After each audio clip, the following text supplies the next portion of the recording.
Hello, everyone, and welcome back to the Big East Rewind. My name is Chuck Everson. I'm your 7-foot host from Villanova University, and my point guard, my partner, as always, the great Sonny Sparrow from Syracuse University. How are you, Sonny? Chuck, I'm great. We talked about getting this guest for a while. Two years we've talked about. We've talked about it and just trying to get the right connections to the right people to. Yeah. And It's all about who you know, Sonny. He's you your know neighbor that. in Long Island. So I counted on you to pull I this know one he's a off, Long baby. Island guy. Who knew? I didn't know You that. can tell by the accent. There you go. There you go. So the referees are back in the house today, Sonny. I mean, the Big East was noted for not only rock star coaches and players, but rock star officials. I don't know another conference where people in the stands knew the officials by their name. And, instead of yelling, "Hey ref," they're yelling, "Hey Higgins," or "Hey Froggy." And I mean, and we're going to talk to our guest about this because he was absolutely one of the best in the business at that time. They didn't have their names on the back of their jersey. No, or a number. No. Everybody knew them. Everybody knew him. And I think that's part of what made the conference so great is everybody was involved. Everybody was, if they made a call and you had an animated Italian coach on the sideline, either Carlissimo or Carnesecca or Massimino, everybody's jumping around and these guys for the most part stayed pretty calm, especially our guest today. He was very calming influence on the Italian heritage guys, He was the mediator. He was. He was. So let's get into it, okay? Our guest today, Sonny, got drafted in the 1965 NBA draft in the 4th round by the New York Knickerbockers. How about that?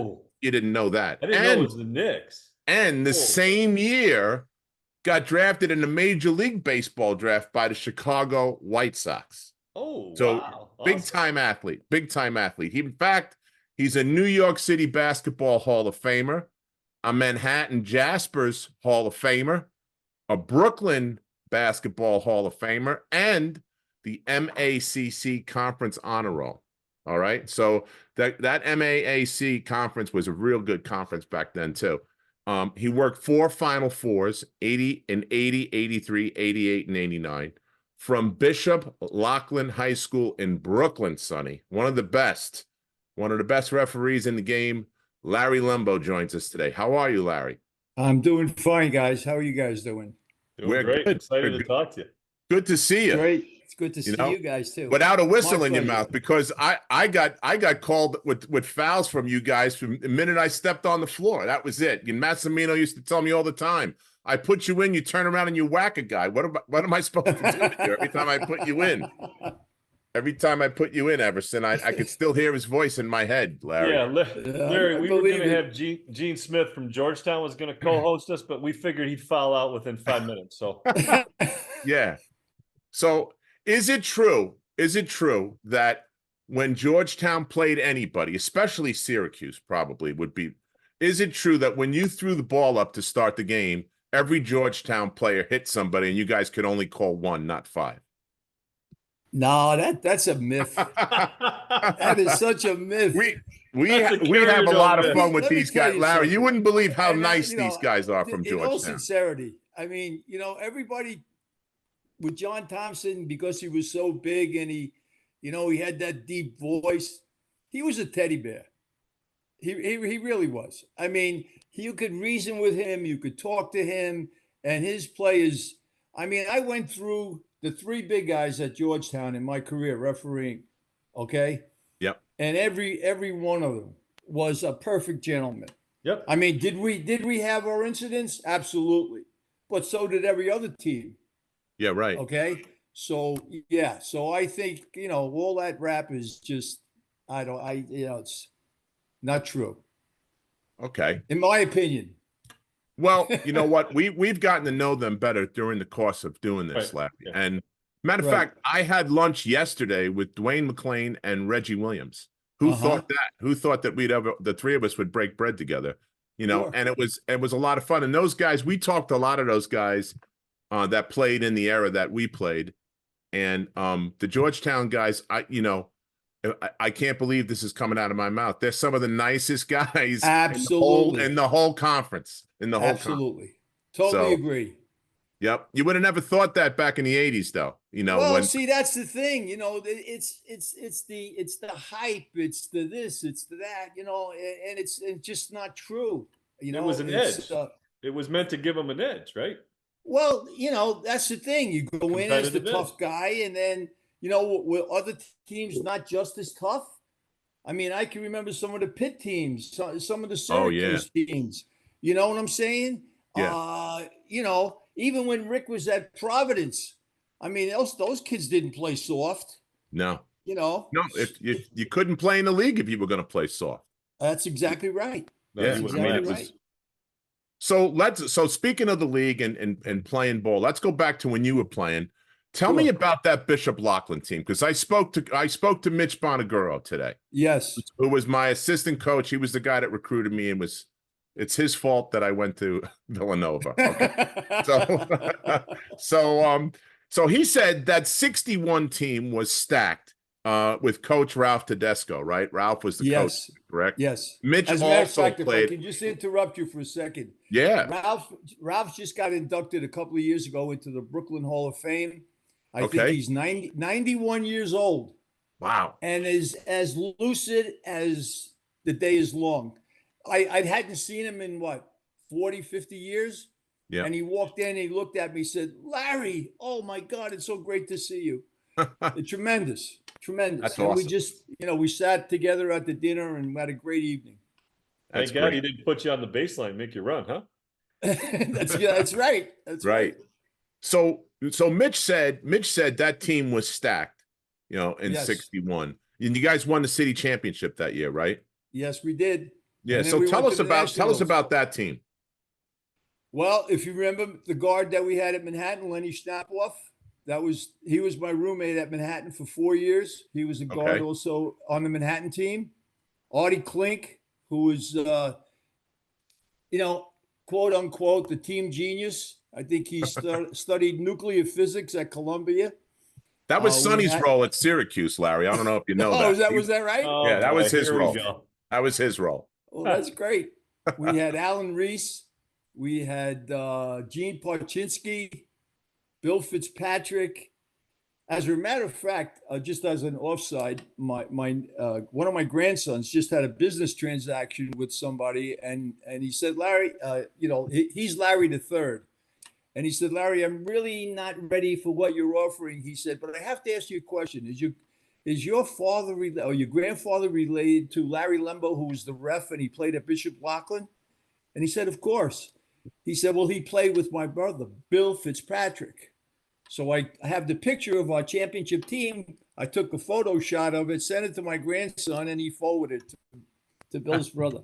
There you go. But we just had one of those teams that just, the chemistry is right. Everybody did what they had to do to win. And fortunately, and Ralph was, I don't know if you know Ralph personally, but he was a great coach. He just stayed calm under any circumstance, and it was just a pleasure to play for. And we were lucky. We got past Archbishop Malloy when they had Billy Lawrence and Matty Link, who I played with at Manhattan, and we beat Archbishop Malloy in the semifinal, and then we beat All Hallows in the final. Wow. So, we had a great run. So you move on to Manhattan, and that was back in the days when you couldn't play as a freshman, right? You had to. That is correct. Yes. We had to play freshman baseball and basketball. And then, when you got to your sophomore year, you could play sophomore, junior, senior season. Yes. So all those points you scored, I think you had 1,445 or 43 or something, right? So yes. All those points were done. That was done in 3 years, Larry? That was 3 years. Yes. Wow. That's pretty good. And you played both. You played baseball too while you were at Manhattan? Yes. And the baseball coach was also Dave Curran was also the assistant basketball. Yeah, if you remember Dave. And he used to say, "Larry, you know what? Take a couple of days off in between so you can regroup." I said, after playing a full basketball season, take a couple of days off. I said, "Oh my God." But I tell you, it flowed. You know, it was probably the fastest 4 years of my life. Yeah. It would just, it was fun. You know, you didn't think about it, you know. You played, and you know, I played baseball all summer. And thank God I was fortunate enough to get drafted and play in the minor leagues. What position did you play? I was basically an outfielder, but then, you know, when I got to the minor leagues, they want to move you around. They want to make you a third baseman. They want to make you a first baseman, you know. So, you know, it was a little bit of a transition, but an everyday player is tough as opposed to being a pitcher. Well, that's the thing, you know, and you know, especially when you're trying to get acclimated to new positions, and you know, you've played the outfield your whole career.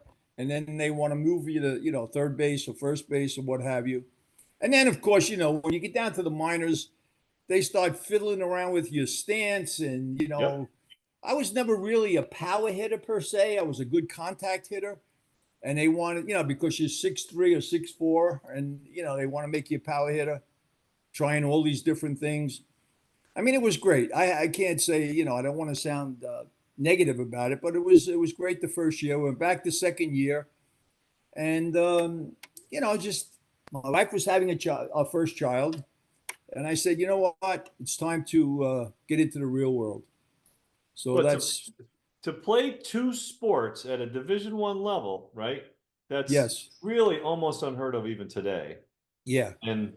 And to play it at the level you played it, you got drafted. What was it? I got drafted when I was in college for baseball. Just gonna say, yeah, but not for basketball. I was, you know, not, you know, I probably couldn't carry your gym bag. So how do you get to that point where you're drafted by both, and now you got to decide? Well, see, that was the decision, because I was playing in the minor leagues, and when I got home, you know, they had the Nick camp, you know, so the camp started, and then they wanted, you know, the White Sox wanted me to play winter ball. So I said, I'm not sure. I was hoping that I was going to make the squad. And then, of course, I forget who it was, Emmett Bryant, myself, and somebody else. You know, we made it through the entire exhibition season, but then they wanted us to play in the Eastern League, I guess it was. I don't even recall what league that was. Yeah, that sounds right. Yeah. But, yeah. And so, you know, and then, but by that time, it was almost coming back to February, spring training for baseball. So there we go. I'm back into the baseball again. And so you can say you did play professionally in both sports. Oh, yes, absolutely. Not drafted, you played. As limited as it was, yes, counts. I did. So, you know, it was great. It was fun. And I don't think you guys, I got to throw this in because it just popped into my head. When Louis was coaching the Nets, yes, you remember? Okay. Yep. So I was playing in what they called the Long Island Press League out here. Okay. Me, George Bruns, Hank Cluse. I know all those guys. You remember all these names, right? Yeah. I used to go to those games. So Art Stevenson, who else do we have? Did Walter Zerbiak play with that crew No, too? No, Zerbiak's too young. No, we're much older than. Yeah, I used to play pickup with George Bruns all the time. Yeah. So anyway, I don't know. Somebody contacted Louis and said, "Listen, Larry's playing in the league and he's killing the league. You should invite him to your camp for the Nets." So of course Louis called me. He said, "Would you like to, you know, come down? We're working out at I think it was Long Island Lutheran High School." Yeah. And I went. It was pretty cool, and worked out for about a week and a half. He said, "Listen," he said, "you know, I can't, Rick Barry, and I forget Bill Melchione, and I forget who the other players were. But he said, I can't give you a guaranteed contract." And I had already started teaching at Queensborough Community College. Right. So I said, well, I got to make a decision here. This is tough. You know, do I take a chance on trying to come back this route, or do I just stay put and enjoy my teaching career? And that's what I did. I said, thank you very much, but I'm going to pass on it. And after, you know, I taught at Queensborough between full-time and part-time for 50 years. Wow. How about that? And that, talk about having options. What subject you teach? I was actually the chair of the Department of Health and Phys Ed. Oh, nice. Yes. Wow. Yeah. That's great. Yeah. And no wonder, and like I said, we said to you before we started today how fit we always thought you were when you got on the floor. You knew you filled out the uniform the right way. That wasn't always the rule for officials. Sometimes they were a little heavy, they were a little out of shape, but you were always fit. You always got up and down the floor. Now we know why. You play 2 sports professionally. You teach physics. You're the head of the department. Is that right? Man. So you had to go around. So I got to ask you about your playing career, about one other thing that stuck with me. So when you played at Manhattan, you were in that conference, and you wind up playing against St. John's, Georgetown, Villanova, which later on you got to officiate those teams. But you also played against a former Big East coach and one of the best color commentators in the business. You played against Raft, right? Yes. And he was a heck of a player. We didn't know that either. He was like the best guy out of Jersey coming out of high school. Mm-hmm. Yes. Both sports, too. Yep. Yes. I don't want to rub salt, Larry, but he beat you in that game. I know you. I'll tell you the score if you want to know. It was 61-78. Okay. So I don't know what he had. I couldn't find the box score. In case you didn't want to know the score. In case you didn't want to know. It was a long time ago. But you know what? Raph is such a great guy, as you know. You've been around him a lot. I know. Oh, sure. He did so many of my games. So absolutely. What was that like? I mean, where'd you play those guys? Do you remember? Was that the Palestra or? Maybe it was. I'm not sure. I really don't remember the exact location, but another one I'll throw at you. Jimmy was on the team at Syracuse when we played. Manhattan played Syracuse up in Syracuse, right? And Dave Bing, right? Yeah, I don't know if you guys remember Sam Pensiel, who was on that Syracuse. Sam Pensiel, yeah, absolutely. Okay. Wow. So there's a big article in the paper the night before the game, and it says Pensiel to play boxing 1 on Lembo in tomorrow's game. So, of course, Coach Norton brings it into the locker room, and he said, Larry, listen, we work our offense. Don't worry about it.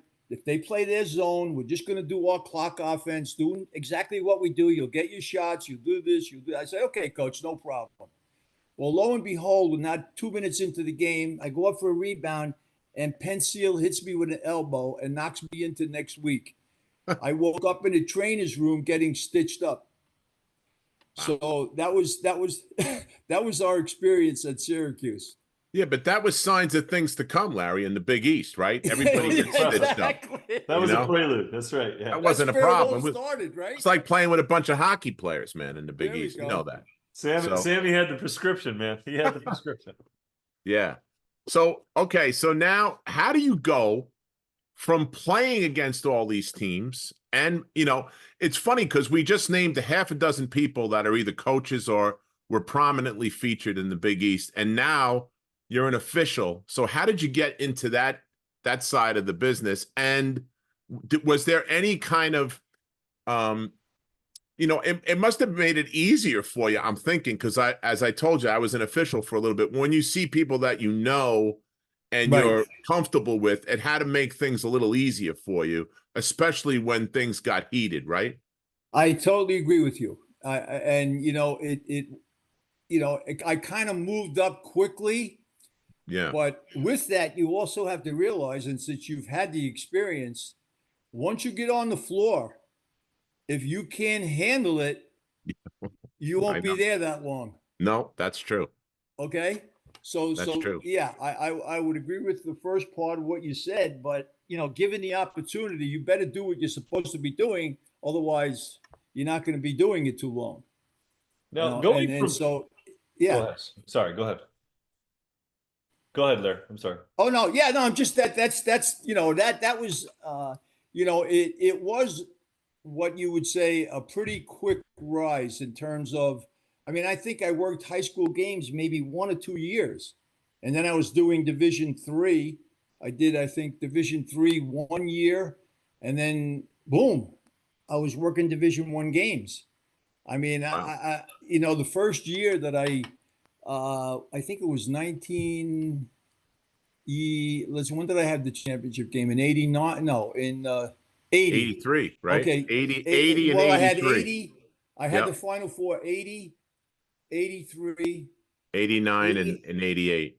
Yes, 89, 88. Okay, so 1979, the year before, was my first year that I had worked the NCAA tournament. Wow. Okay.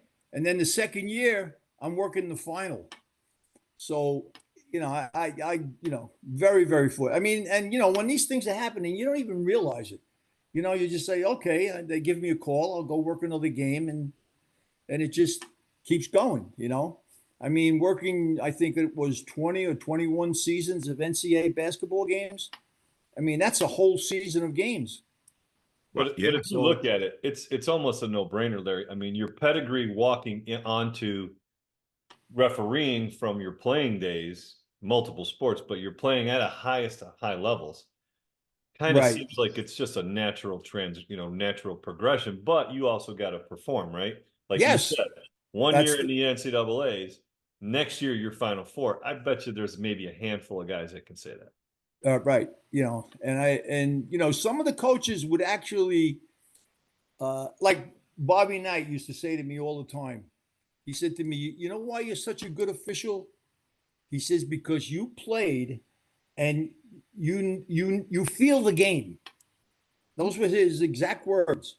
Yeah. You feel the game, and I used to take that to heart, and that's how I kind of wanted to referee as if I was playing.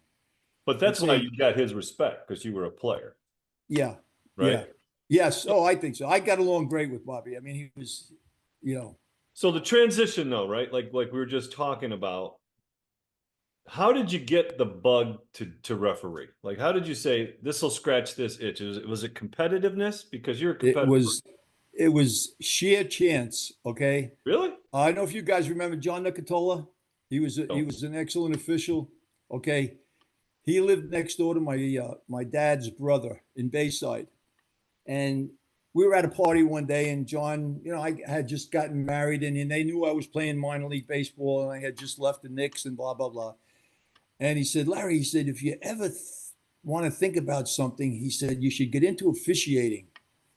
And I said, "I don't know, John." I said, "It's kind of, people yell at you, and I don't know if I want people yelling at me, And so I don't know. It was just maybe a couple of months later, and I'm saying somebody else had mentioned to me. I ran into somebody playing basketball, or one of the officials one night in the press league, and he said, "Larry, you should think about it. All you got to do is take this test. You go take a floor test. They give you an IABO patch, and you make a few extra bucks. And so I followed up on it, and that's how it all started. And then, when did you go to full time? Then I'm imagining you're teaching and you're doing this. You see, here's the greatest part of the whole scenario is my schedule at the community college is like any other college. We're off from like December 13th till February 1st for intersession. So when's the heart of the basketball season? Yeah, right.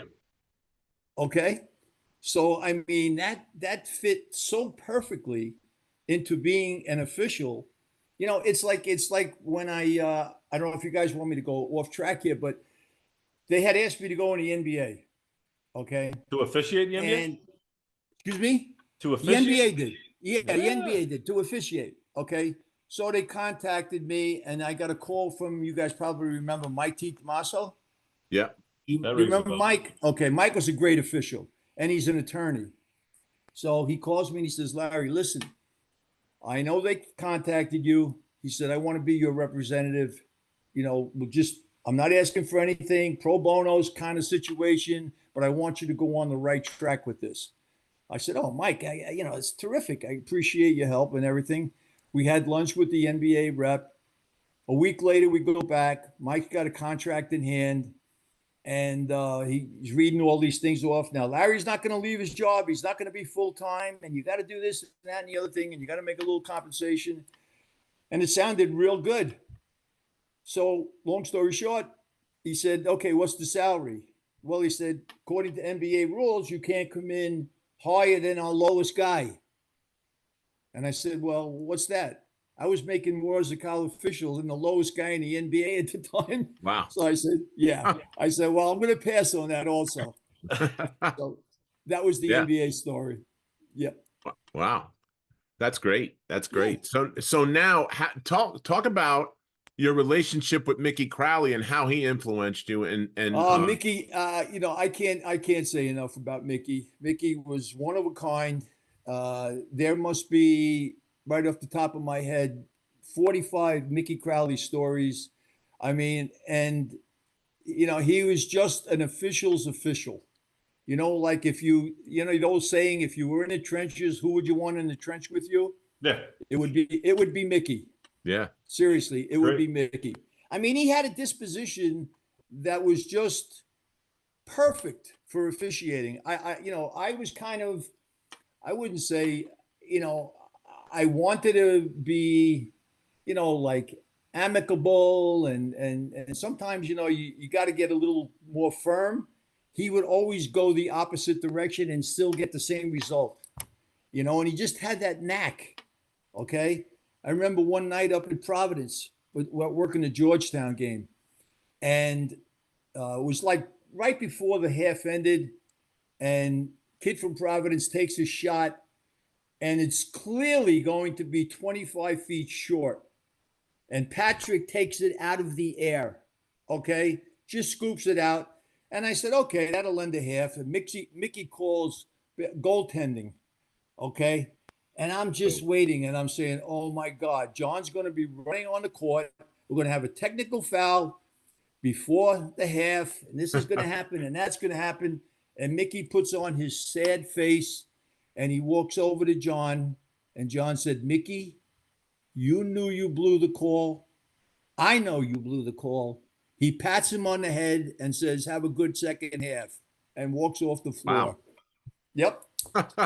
So there you go. Well, listen, that's saying a lot about Mickey's disposition because John Thompson doesn't, he's not usually that nice. There's usually some expletives when he talks to people. Listen, we had the game, one of the last seasons that I worked, when they had the largest crowd up to that point in Syracuse history, when Georgetown played Syracuse at Syracuse. And I'm trying to think of who was on the game with me. I think it was Pete Pavia and maybe Gene Manji. Gene Manji was the other guest that we had that time. Yes, right. yes. Yeah. And I think it was maybe a single overtime, double overtime, and we wound up throwing John out because he lost it. What are you going to do? He had that towel, and once he throws the towel across the scorer's table, that's time. And then he said something else, and before you know it, he was in the locker room. And he was great about it because in the paper the next day he said, listen, I respected 3 officials. I got carried away and, I deserved the technicals. So, yeah, but you had a calming influence about you, Larry. I mean, I remember you were more of a gentleman. There were some guys that were pretty abrupt that I've had as officials. And, then it pisses you off because now as a player, as I guess that helped being a former player, because if somebody's having an off night or they're not happy with the way they're playing themselves, you kind of have a sense for that, having been there, done that yourself, right? I mean, absolutely. You kind of know, like, all of that goes through your head a little bit when you're in a game like that, right? Listen, I can attest to what you're saying right now because I've watched 4 of my grandkids play down through basketball, lacrosse, and the officials just they don't realize you're there for the kids. Yeah. Do justice to the game.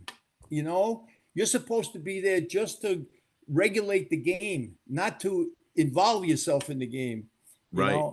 And I always had that attitude. I mean, sometimes maybe I went a little too much, but with the cast of characters that we had in the Big East, I mean, I had so much fun between Louie and Raleigh running up and down the sideline. I don't know if you were on the team when Raleigh played at Georgetown, and I had the game, and I'm trying to think who I was working with. It may have been a young official, and he was going to get the young official a little bit, And I went over to him and I said something, and then he said, "No, don't, just because you're the senior guy, don't be protecting anybody, I said, "Okay, Rob, but just give the guy a chance, Anyway, the kid makes a call, and he goes running down the sideline, and he slips and rips the back of his pants right up the seat of his pants.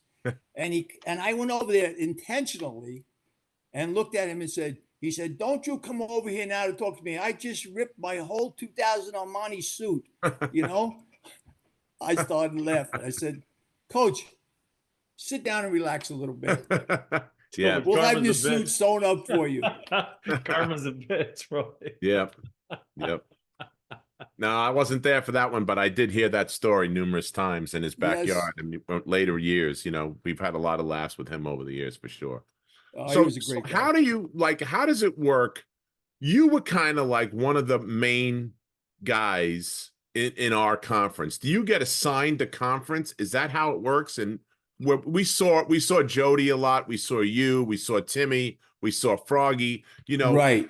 Were you guys like the core group? Right. Well, when it was just ECAC with all the teams, it was a centralized. And then when the teams, when they started developing conferences, it was now, who's going to pay how much, which conference is it going to be? I remember working with, oh my God, it was the Eastern Eight, the guy that does the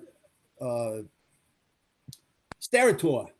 Gene. Oh, I worked with I worked with his dad when Villanova played West Virginia in the Eastern Eight championship. Wow. Okay. So, and then after a couple of years, then they started developing the leagues. So then you had the Ivy, you had the Patriot, you had the Big East, Atlantic 10, and so you're like an entrepreneur. The guys will call you, "Larry, can you give me some open dates?"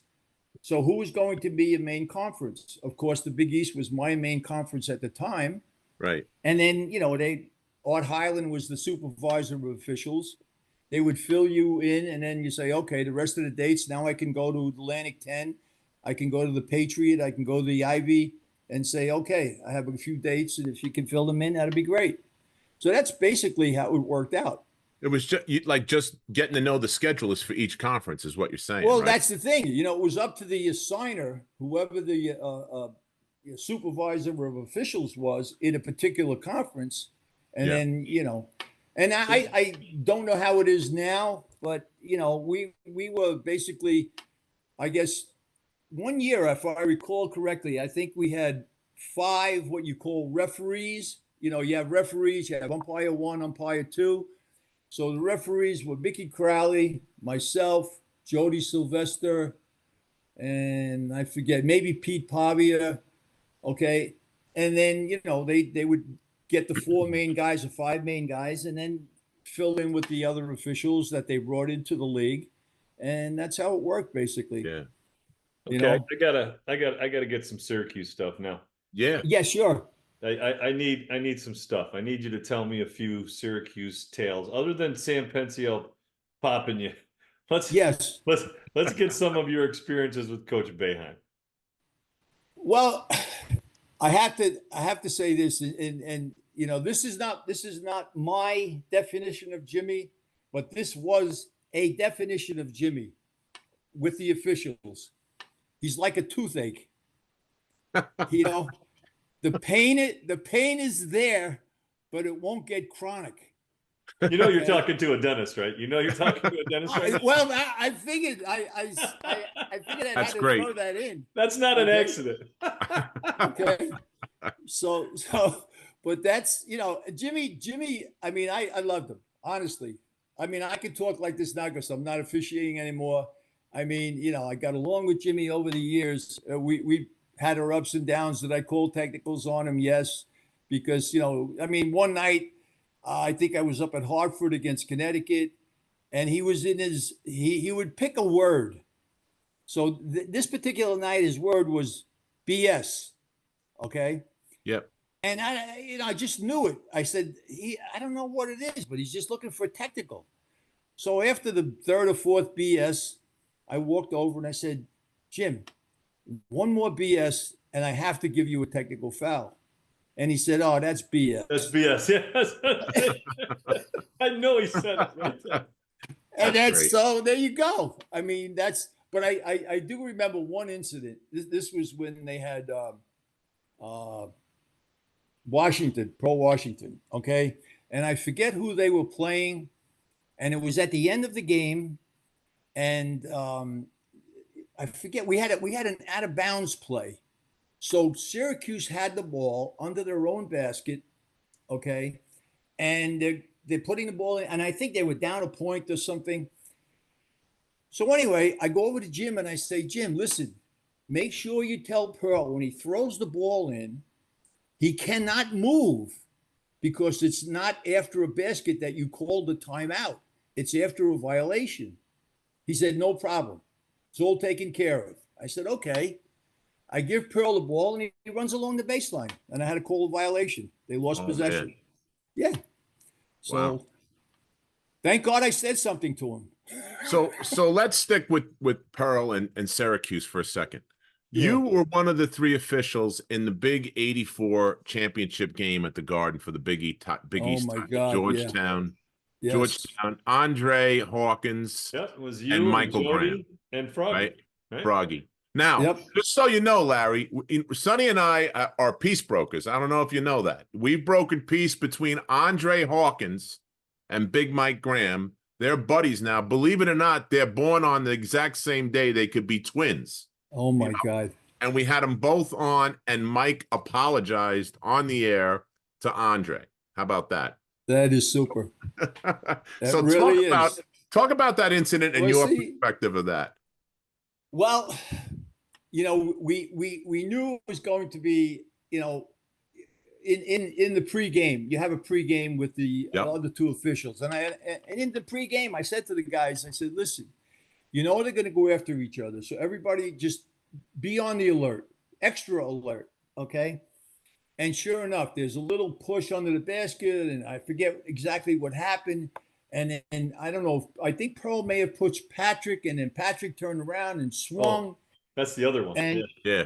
That was Pearl and Patrick, Yeah. And it was like, oh my God. And now I'm saying the only thing that was going through my mind, I'm looking at the clock and I'm saying, I think there's 18 minutes left of the first half. And I said, you have to be the best diplomat that you could possibly be right now, because you got to save the 2 All-Americans for not getting thrown out of the game. Okay. And I said, okay, here's what I'm doing. I said, I'm calling a double technical. We're going to leave him in the game. I said, and I grabbed both coaches. I said to John, I said to Jimmy, I said, listen, if they breathe on each other, there's going to be trouble. And so, you know, the game, of course, went well, and we had no serious circumstance after. And actually, the Dave Gavitt came in after the game, and he said to me, he said, listen, he said, on behalf of the Big East, we want to thank you for not throwing both players out. That's great. He said, yeah, he said, but you know what's going to happen. They're going to ream you out in the newspaper for the next couple of days. So I said, Dave, don't worry about it. I'm a big boy. I can handle it. And that's what happened. Well, the other one was the situation where Andre got the ball and Michael Graham threw a punch at him.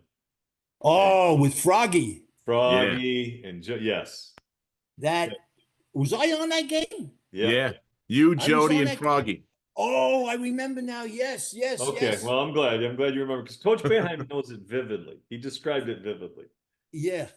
Of course he does. And I Come think, on, Sonny. if I'm not mistaken, I think, did Froggy give the throw out sign? Yes.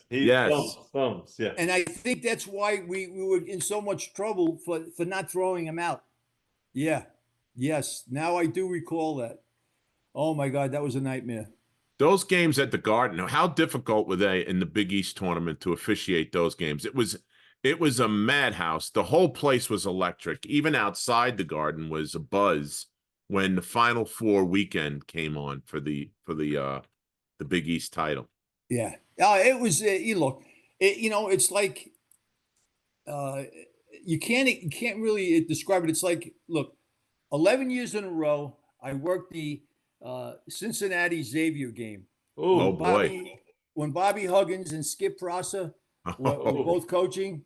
Okay. You had to wear armor. They called that in Cincinnati the big shootout. Yeah, you had to wear armor in that game. We That's just right. My Sean God, Miller. I'm telling you that. You just talked about that was electric. If you work the combination of North Carolina State, Duke, North Carolina, I mean, it's you don't really know what it's like until you're on the court for 40 minutes and doing those games. That's how great it is. Rivalries are great. Do you get extra amped up for a big game like that? Either a Final Four game or a rival game, or is it to you it's just another game? I think to me it came like very naturally. Some of the toughest games to work are the games that are blowouts, because the players that are getting blown out are going to get frustrated, and then you're worried about somebody throwing a punch or something, and I've had a few of those situations, but those games where they're going back and forth for 40 minutes and every possession counts, it's just a pleasure to work. I mean, it's an official's dream. I got to ask you, what were a couple of the most difficult decisions or situations? Like you talked a little bit about the Froggy thing, but Yes. What were some of the situations that you remember being, oh, this is a really tough call, or, you just, kind of, stick in your memory banks. Yeah. It really, the one I do recall, and I was having a nightmare over it, really, was I was down in Louisville one night, and they were playing St. Louis, and I don't think St. Louis had ever beaten Louisville. Okay. And of course, Denny Crum, I knew way back when I worked the final, he was at Louisville, 1980. One of the best. And yes, he was tremendous. And so I'm working the game. I'm the center official, and the kids know you by name. So if they want a timeout, or Larry, at the next possession, we're going to take a time, and they would say by your first name. They would call me Larry. Okay, fine, that's fine. And sure enough, I think Louisville had the ball, and no, St. Louis had the ball, and Louisville was pressing, and the kid from St. Louis says, Larry, timeout, because he knew they were going to get trapped. And I said, okay, I blow the whistle, I call timeout, and I see the kid from Louisville has the ball. So by the time I turned around, they had slapped the ball away. I did not see it because I was looking at the guy for the timeout to my right. The play was to my left, and I'm saying to myself, "Oh my God!" I was having, Anyway, Nightmare. yes. So anyway, we had to go with the play. Louisville loses the game. We go back to the locker room. We're getting showered, blah blah blah, ready to go out and get something to eat. And one of the guys knocks on the door, and he said, "Larry," he said, "we just wanted to tell you. We could see the concern on your face." He said, "You were right. He did get the timeout. He still had possession. The ball wasn't loose." I said, "Oh, great! I can go back and enjoy my meal." that was before replay, right? Yeah. Yes. Before yes. replay. Yeah. Yes. Yeah. Yes. So Man. can I ask you that question? What happened when replay came in? How did you feel about that? Like, what did that change for you? That was kind of, I think, I don't know if I was my last season was before they came in with the device that you had to start and stop the clock. Right. Yeah. And I said, "Oh my God!" I said, "How tough are they making it for these officials?" Right. And not only do you have to watch the game for every little element, and now you're going to have to, check the clock also, and so. But at that time, I think that was 2002. I think that may have been my last season, 2002. I said, I'm my knees, my hips, everything was really, wearing out. I said, no, I can't do this anymore. I gotta go home and play golf. But you did it at the highest level for a long time. Yeah. Well, that's the thing. I had a great run. I can't complain about that. That's for sure. So who were some? Reunions? Yes. God, I'm sorry, Sonny. Do they have any reunions for the officials and the groups and stuff? Like, well, actually, who I think it was Tom Lopes. Do you remember Tommy? Tommy refed in the Big East. Yep. Yeah, Tommy refed in the Big East. He was a really good official.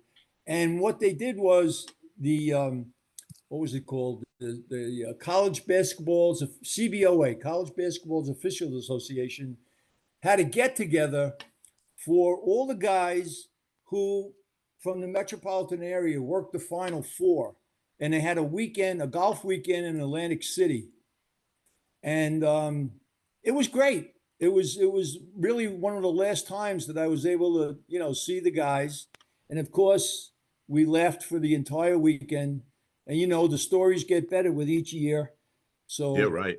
it, it was a lot of fun. But that was the last time. I mean, that had to be, oh my God, probably 15, 16 years ago. What game did you have, Larry, in the 83 Final Four? Was it the Houston Louisville game? That was no. We had who's NC was State. NC State. You had the NC State game? Not yes, the I final think game. yes. I think that was that, I forget, Booker Turner from out west, and I forget who was with us, because I know the three ACC officials were on the other. They see you had two groups of three, Yeah. and then you were evaluated as a crew. And I think Hank Nichols and Joe Yep. Forte, and I forget who the third guy was. But so when North Carolina State won, they said, "Oh well, they're not going to take three ACC officials on the final game." Right. Right. And we said, "Okay, well maybe it's another Final Four in our hat, So did you And you got the Final Four game, or you got the final game on that? no, the only year I had the final game was in 80. 80. Yes. Okay. Yeah, 1980. Excuse me. In 83, 88, 89, I had the semifinal game. Yeah.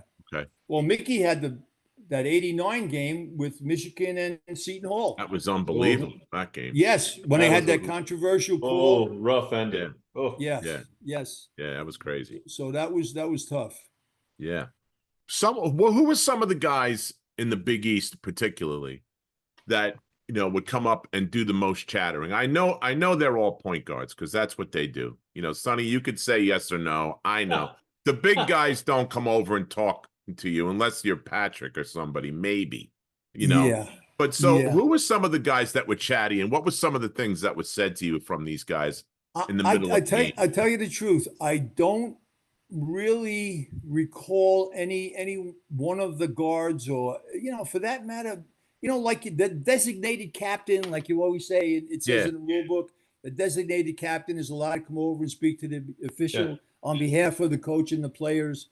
Yeah. And so, but we never had. I mean, it was almost like, you knew all the players on each team. You were working their games. You had 3 or 4 games for each team every year.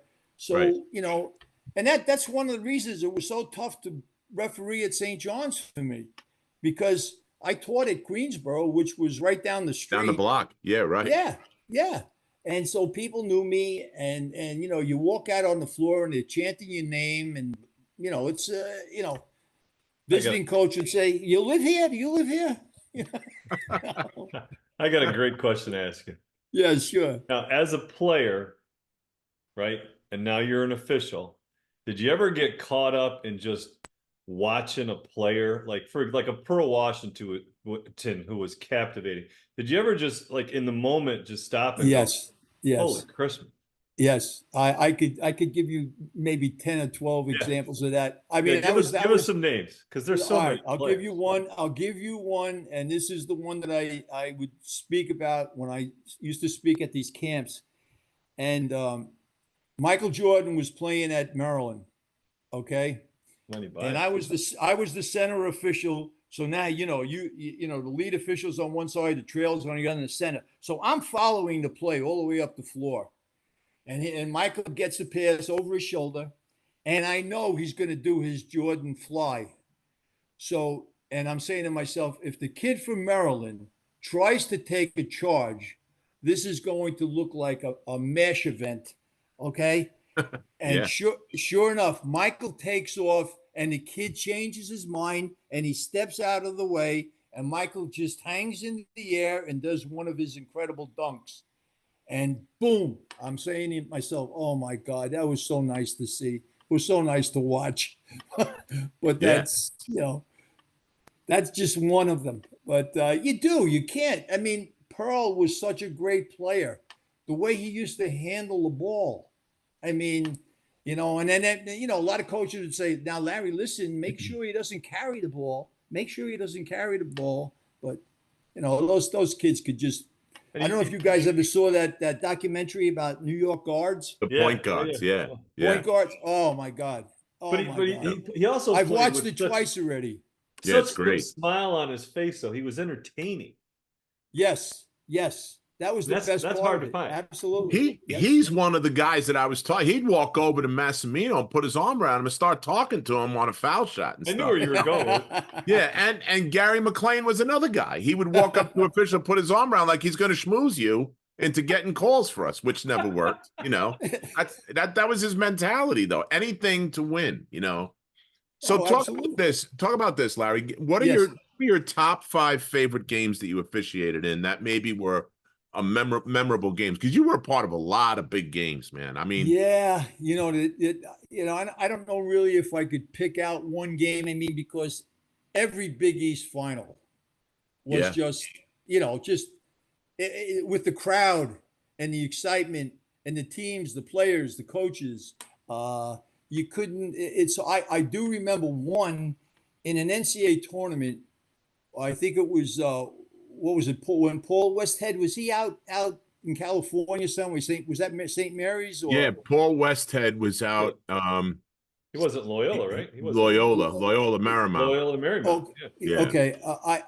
They were playing. I think it was Alabama, and they both ran up and down the floor for 40 minutes. It seemed like we didn't have any fouls in the game. This is an NCAA regional game, okay? And I think the game did go into overtime. And after the game, they were saying, did we really referee that game? There was nothing, we didn't have to call much. They just wanted to run up and down and shoot and play, and it was incredible.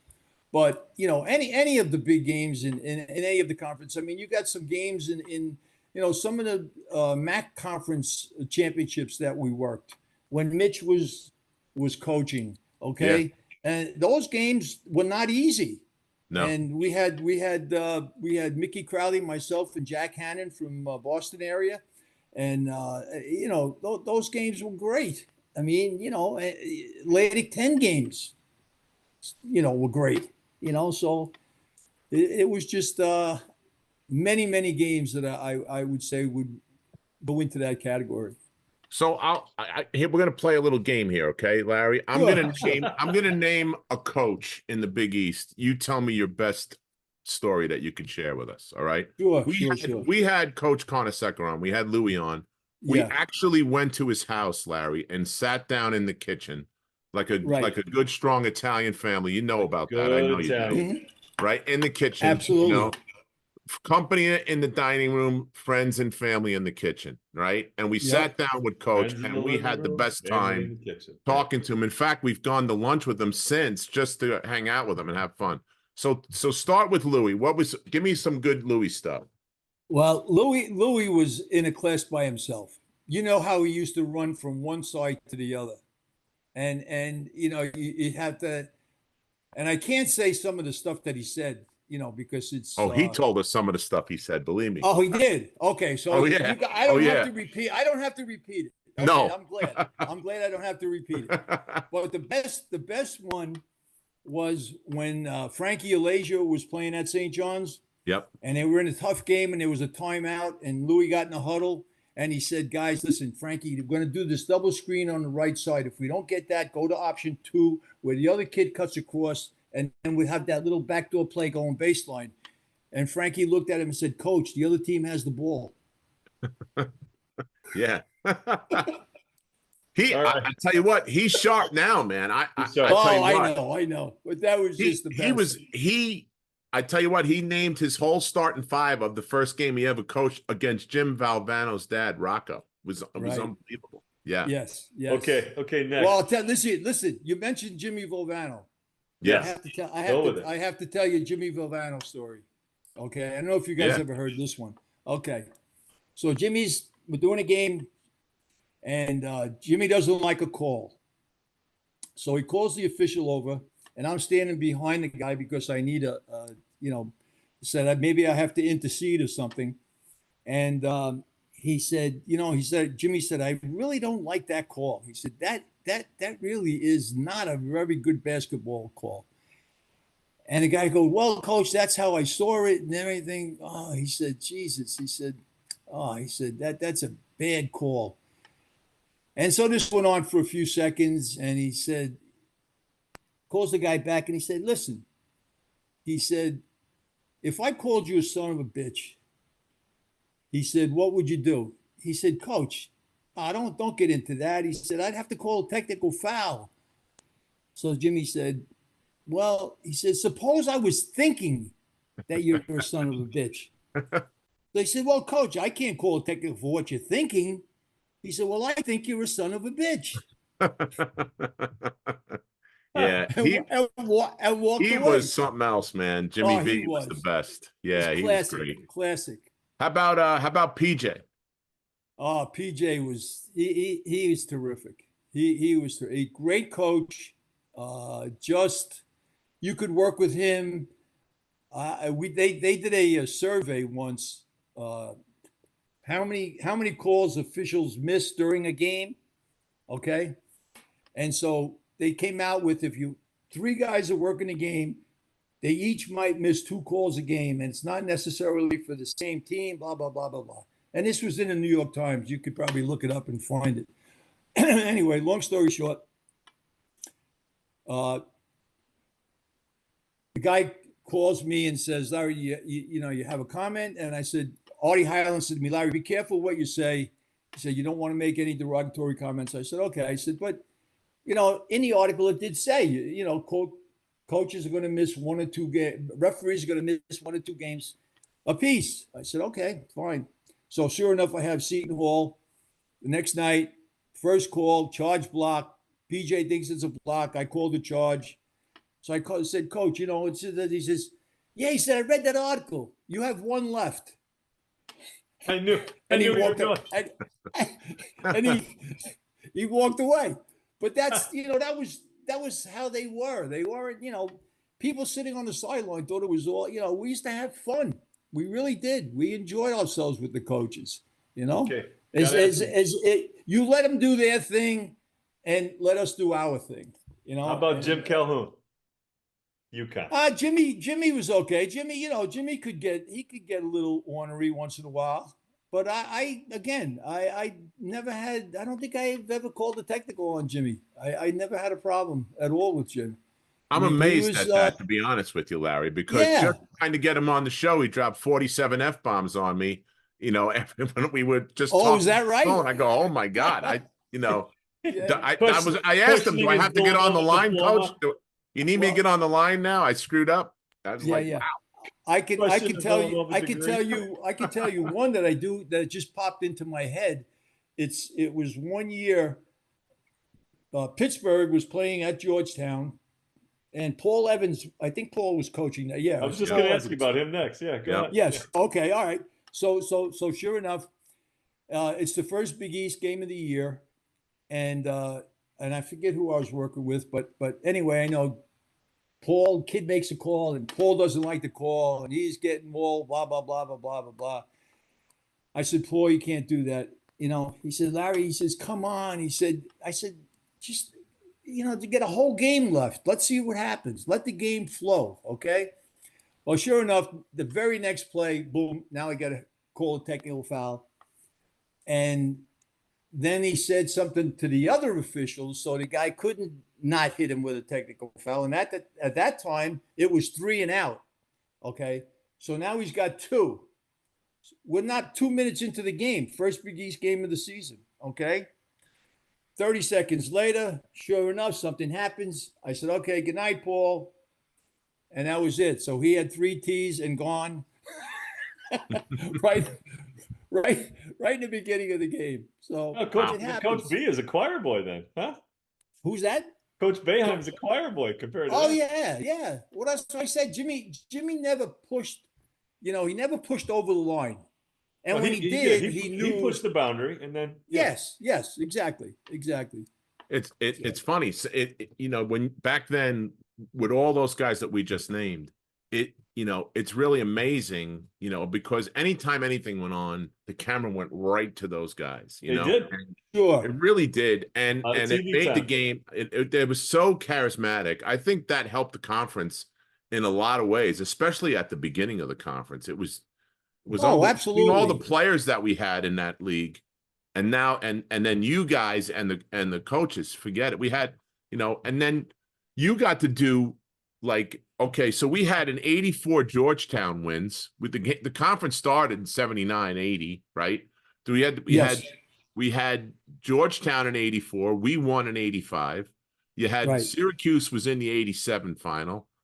Seton Hall was in the 89 final. I mean, it was at the top of its peak. It was the top of the game, and it was nothing better Yes. at that time, And Absolutely.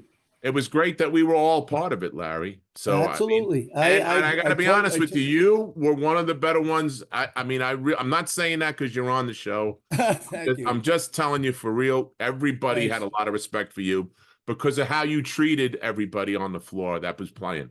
And now I know why, because you were a player yourself.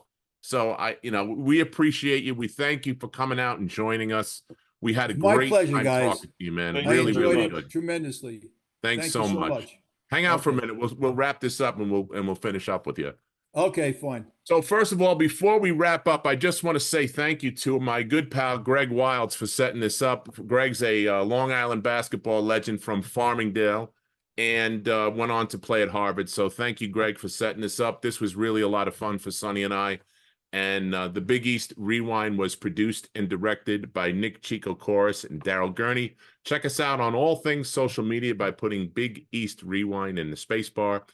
Get on our website at www.bigeastrewind.com. And don't forget to like, subscribe, and share it with your friends. Thanks a lot for joining us. Have a great night, everybody.